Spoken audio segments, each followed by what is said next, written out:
òun tún rédíò owó ti àti pé òun tún ti ẹfẹ̀ lẹ́sà mẹ́mà sùn ẹ̀ka jà ẹ̀ lọ òun tún ẹfẹ̀. Etí ọba ń jẹ́ láàrin àwọn àṣìlò kíẹ́lá. Orúkọ ẹ̀ ká pọ̀ ìsáré lọ tún níbí. Wọ́n ní láàrin akáyà láàrin ẹ̀. Ọmọ aláwìyé akọni bẹ́ẹ̀ kálẹ̀ ọ̀.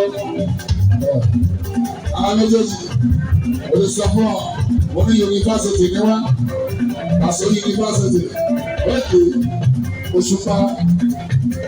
Yunifásitì yàrá abíọ́lá ọ̀gbá kálá ọ̀gbá kúkọ́.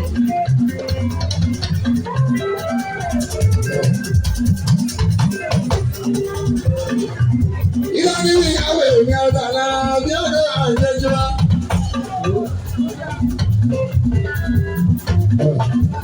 Ilé sáré ní ìyàwó wa.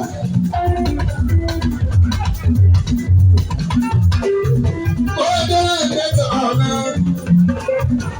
ìgbà tí ó ń jẹ gan. Alága tá a kan mú.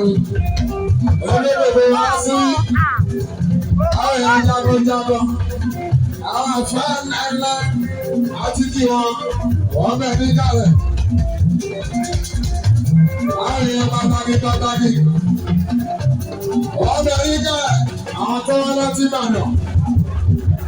Àwọn tó ga designer ṣọlá sọ̀rọ̀mìlì fìgà olórí èkó pátápátá gbogbo ọmọ onímọ́tò ìyẹn nígbà tó Ọ̀yọ́ state gbogbo tọ́pẹ̀ ní Ọ̀yọ́ state pátápátá olórí èkó wa nìyẹn sọ̀rọ̀mìlì fìgà lọ́ọ̀gá dédé wa wọn kì í pé bẹ́ẹ̀ sí orí lápá ọ̀gá mọ́.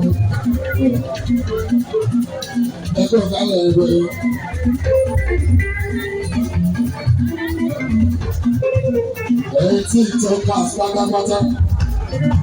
Watching. Kindly subscribe to our YouTube channel, O2FM Lagos. Bye.